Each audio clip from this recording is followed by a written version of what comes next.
Hi everybody, it's time to dig into some fonts. Alright, so we're in Corel Draw, and the first thing we're going to do when working with text is go over to our text tool in the left sidebar, select that tool, and we're going to draw a box that we're going to be creating our text in. Okay, and then now you'll see that up here our go-to font that automatically gets loaded in there as the default font is Arial at 12 as the size. You can just start out typing. I'm going to go with my name just for now for the example. And to change this font, you can highlight it, use the drop down,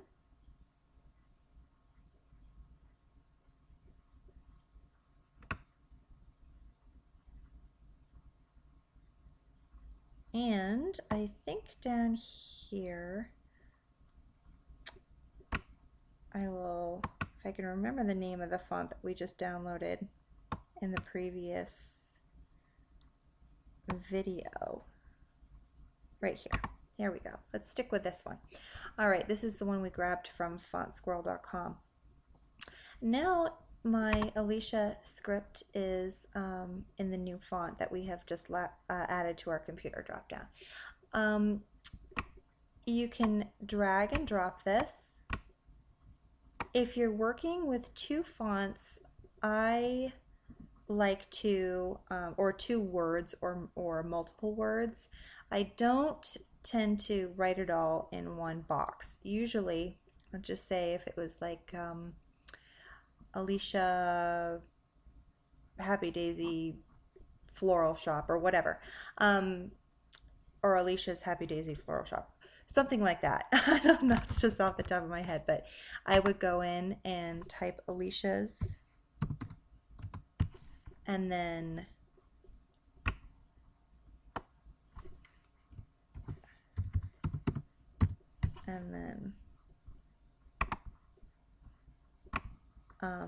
we'll just say Alicia's Floral, and they would be in two separate text boxes. My reason for this is because I have more control over each word, how separate they are from each other, the distance between each letter, or each of the words. I just like to play with them separately and move them around. Say I want to have floral down here.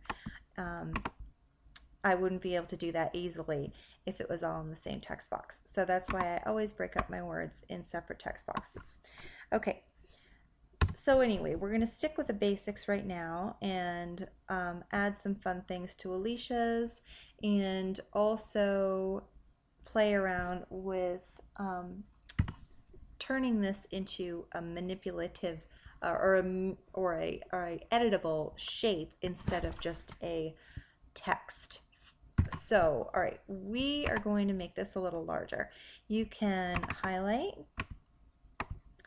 and make it larger by these numbers here. If you see that the text all of a sudden disappears and this box is turned red, that means that the text box that you have drawn is not large enough to fit the size text that you're selecting. My largest that will fit in there right now is a 24 point. So I'm going to just stick with this. And the first thing that I always do is to transform this into artistic text. The reason for that is that it then gets rid of this text box here, and I don't have to see it. And if I have, say if I have an illustration included along with the text that I'm working with, this is often very distracting. So I will right click over the text, oops, and then convert to artistic text. That will still allow me to edit it as text, but that text box is gone. All right, so the basics would be color changing.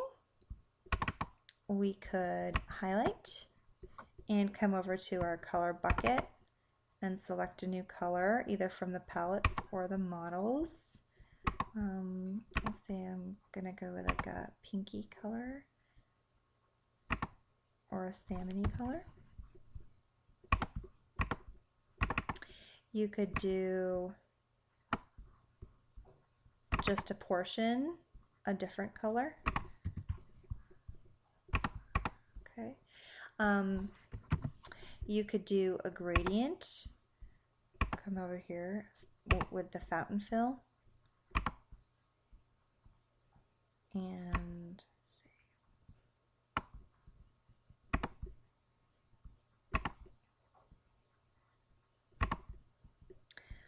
if I get a color that's near what I want but not exactly what I want, I can come over to the others,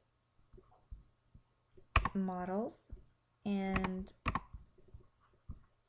I can select this pink. I'm trying to get a lighter version of that pink, salmon pink. There we go. And I think I want the light to be at the top and then the darker at the bottom. So I'll go over here and click on the top of this to select where I want the lighter part to be. Press OK. All right. I can do something fun like duplicate this. Oops, I did not set my duplicate distance to 0, which I will do right now. And my nudge I always want at 1. Okay. And then while I'm at it, just make sure that this is enhanced. Okay.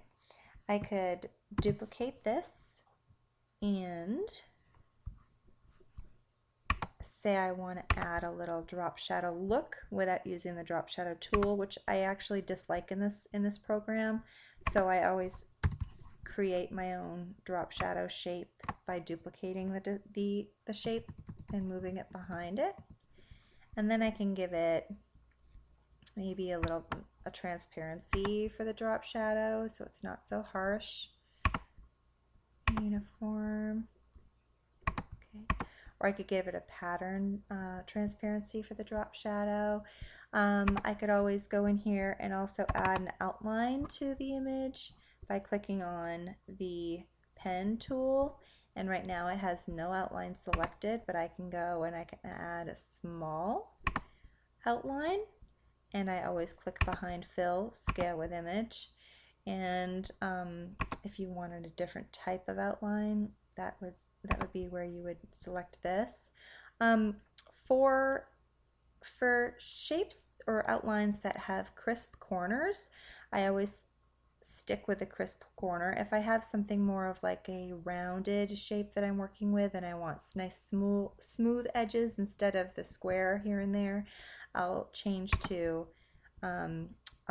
this corner, and I might change to this depending on it, but right now I think I'm gonna stick with the sharper corners and press OK. Alright, so you get the idea of those basic tools. Another thing that you can do is select all of those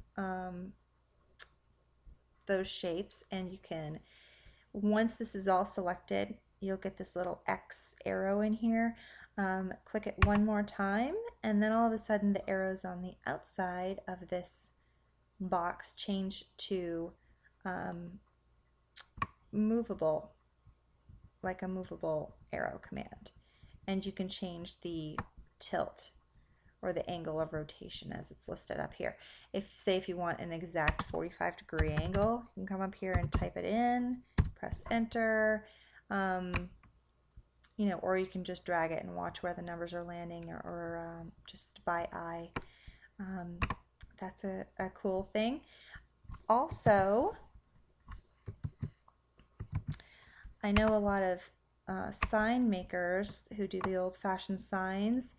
They like the kind of a more stretched look for the letters if they're using in particular block letters, and they do this by coming in the same way when you have a little X showing, clicking once more, and then instead of grabbing the corner to rotate, you'll see these straight arrows on the side.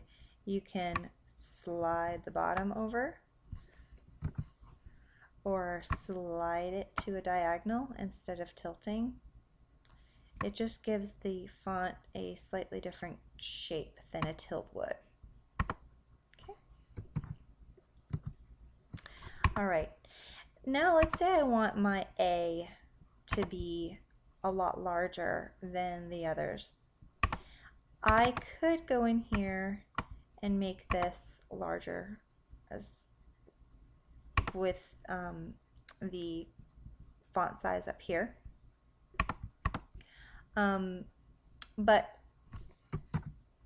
to be honest, I prefer to convert to curves and just change this whole thing to a shape instead of a text. So I can come in here and I can make the shape larger, make it smaller, and I'm doing it based on my arrow function, not the size of the font that I'm working with.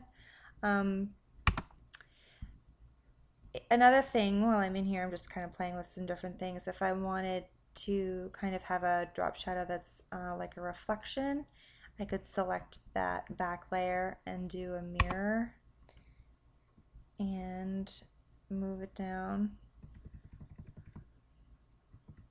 Okay, and then I could give it a transparency. I'm kind of jumping from one thing to another, but I want you to see as many kind of basic tricks that I can show you. But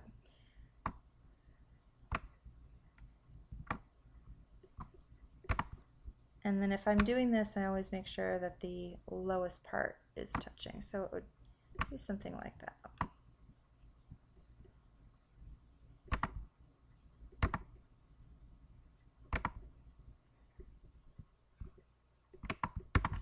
Okay. Anyway, getting rid of this. I got distracted. So I like to be able to use the corners to resize instead of the fonts, getting back onto subject. If I want to play with the shapes of these fonts, since I converted to the curves, now I can double click on the letters and you'll see that these are all of a sudden shapes, as if someone or you would have came in here and drawn these, and now you have all of your little nodes here and there. So you can now make these into, say you wanted to come up here and say you wanted a heart for dotting your I instead of a regular I. You could come over here and edit this, getting rid of all those nodes I don't need.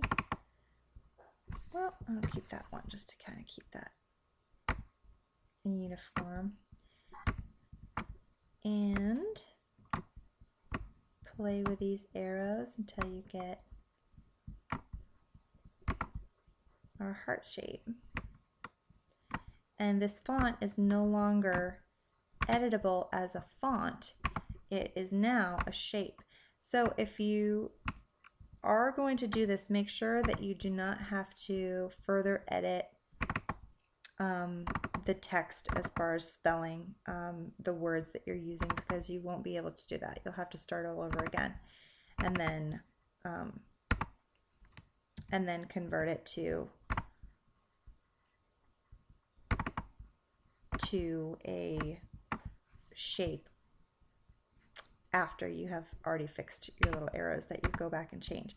So don't convert it to object, or what was that? Let me give you the convert to curves is the term that they use up here. Do not convert any text to curves unless you know that you don't have to change any of these text elements. You're just in there now doing your design. Now say I don't like the shape of the eye. I kind of want to smooth it out. I'll go in here, especially for logo designs. I will go in and make sure that every letter looks exactly how I want it to look, despite how the font placed it there. There are smaller details that you might notice or the shapes of letters that you might notice you need different once you start playing with the font as curves.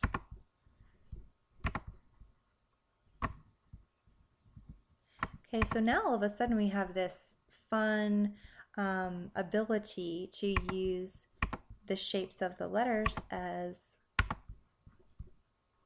vector shapes. Now you could come in with your pen tool and you could draw different things. You could add sparkles, you could add any kind of illustration effects, you could change letters to objects that look kind of like the letter. If you're here, let's see. If you're at this point,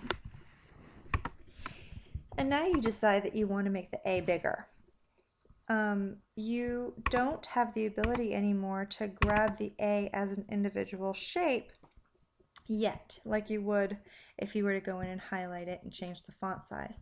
If you want to do that, then you have to right click, break curves apart, and then now all these shapes act individually. What you do notice also, though, is that the shapes within the letters that were white, like this, the inside of the A is now filled in, the inside of the S is now filled in. They're not actually filled in as a merged shape. These smaller shapes are still there, but they're located behind the solid shape. So what we need to do is use our control and select both of those, and we know that we want to remove that little back section from the front. So we're going to do back minus, front minus back for that, and then that will come back there. So it's kind of a pain. You need to go back in and find these little pieces and cut them back out, but it is very helpful when you're looking to be able to use each of these independently from each other. Okay. So you have a lot of freedom now with the shapes that you're using. Okay. What you will notice now, however, again, is that the gradient is acting independently and it's not uniform throughout all of the letters anymore. Once you get this the way that you want it, and you want that gradient to go back to the way it was, say you fixed all of these exactly how you want it to be, but you want it to look even in the gradient. What you'll do is select all of them, come up to your weld, and now it will be all together acting as one shape again, and it will take on the single uniform gradient throughout the group of shapes instead of throughout each individual shape. Okay. So that is basically how you want to work with fonts. Fonts take a long time to get used to, especially if you're manipulating shapes. There's some amazing graphic artists out there who just know exactly how to make fonts look how they want to look in logo designs. It takes a lot of practice. So start with the basics first. Do some online searching with some and just random logo designs and see what they're doing with their fonts, and have some fun with it. And I can't wait to see how you do on your homework assignment.